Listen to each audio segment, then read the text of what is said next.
Welcome back. The Sexuality and Gender Division of the Psychological Society of South Africa has now written an open letter to the Muslim Judicial Council. Signatories of the letter, many of them of the Islamic faith themselves, have taken issue with what they call as a short fatwa on homosexuality. To get more on this, we're joined now by Jameel Abdulla, an education activist at the Tshisimane Centre for Activist Education. Mohammed, good afternoon to you and thank you for your time. As I understand it, you're angry with the fatwa, or maybe a better word is instruction. I realize that there can be different interpretations, but let's just stay with instruction for the moment. You're angry with this instruction from the Muslim Judicial Council. It's very clear that it says people must not act or move or commit acts of violence or anything like that against people who are gay or lesbian or members of that community. And yet you're still very angry. What do you believe they've got wrong? Well, essentially, what we've said is, queer Muslims and allies who are rejecting this fatwa is essentially what it's saying is that queer Muslims and the Islam is invalid, and that the act of being in a Muslim marriage or acting on being queer, having intimate relations, cuts you out of the fold of Islam.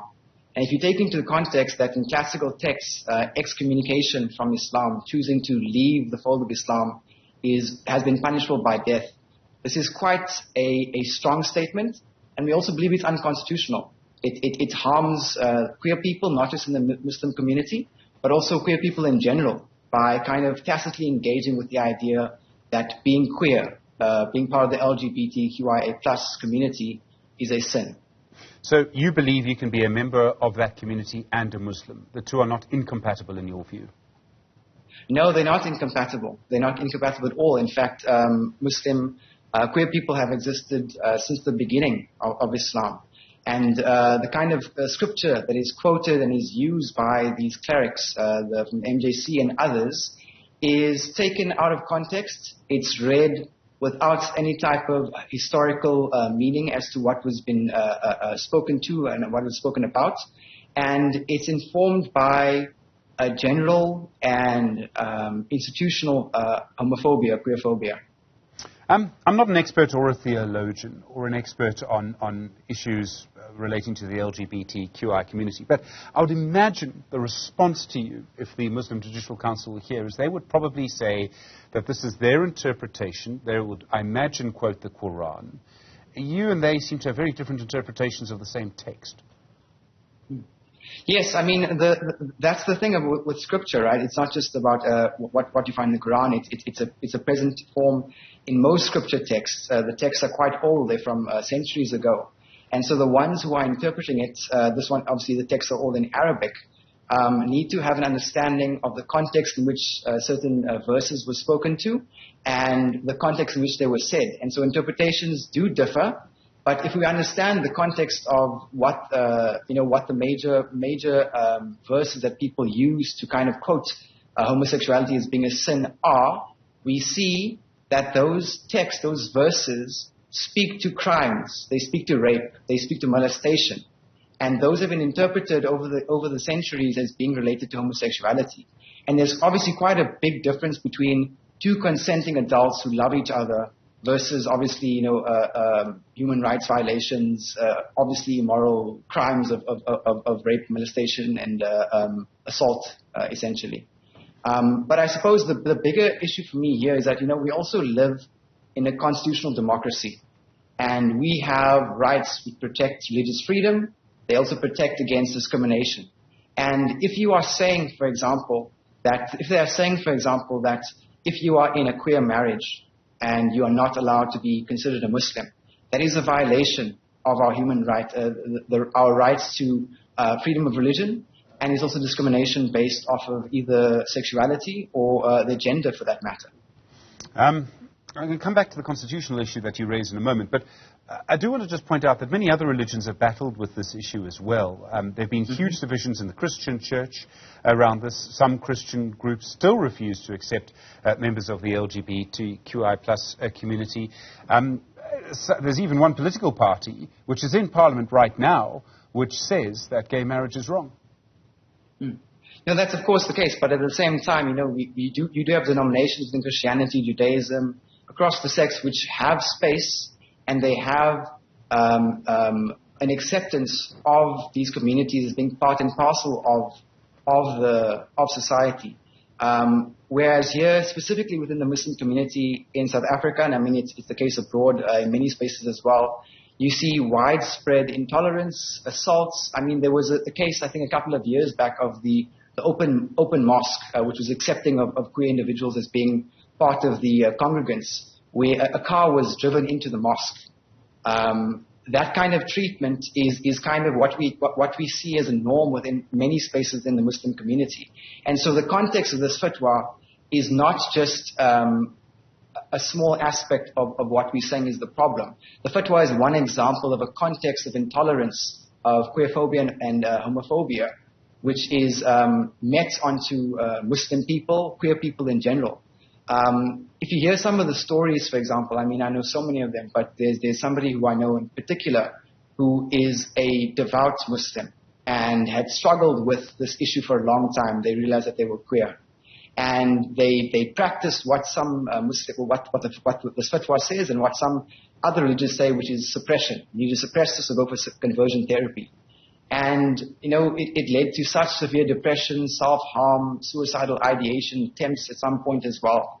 And what we're here to say is that that is not acceptable. Being a Muslim, having your faith, expressing who you are and having that connection to the divine or to Allah, whatever you want to name it, should not be in contradiction to who you are as a human being. And that is protected, obviously, by a constitution, is protected by moralities. It's also within the true message of Islam, which is about peace, justice, love, and care for our fellow people. And if those things cannot be compatible, then there's a problem.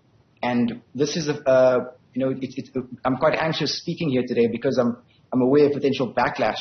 But it's important that this message comes out and that it's brought into the public sphere, so that more people who are queer, people who are Muslim, do not feel afraid, ashamed, alienated from their communities and their families.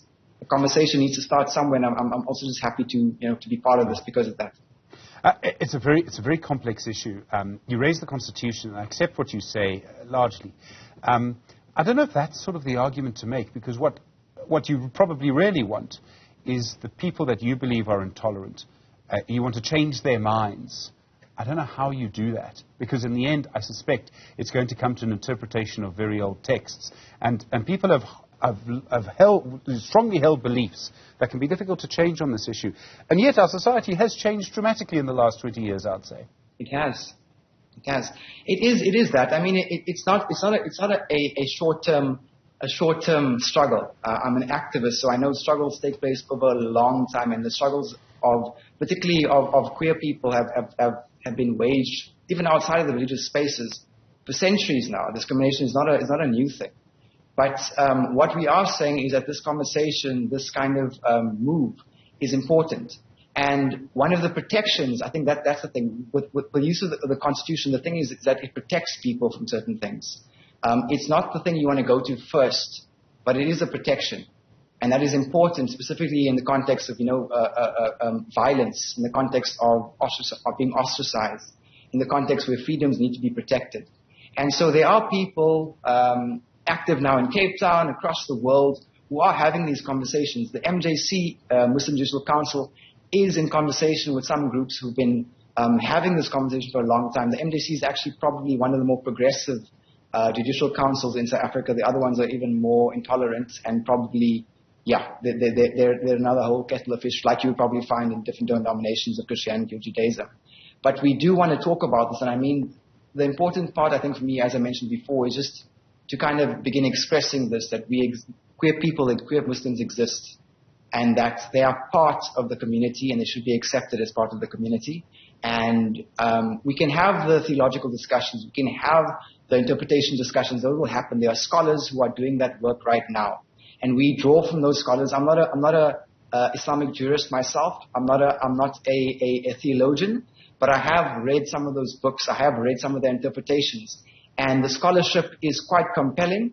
And it is also a scholarship which you will never find in traditional schools.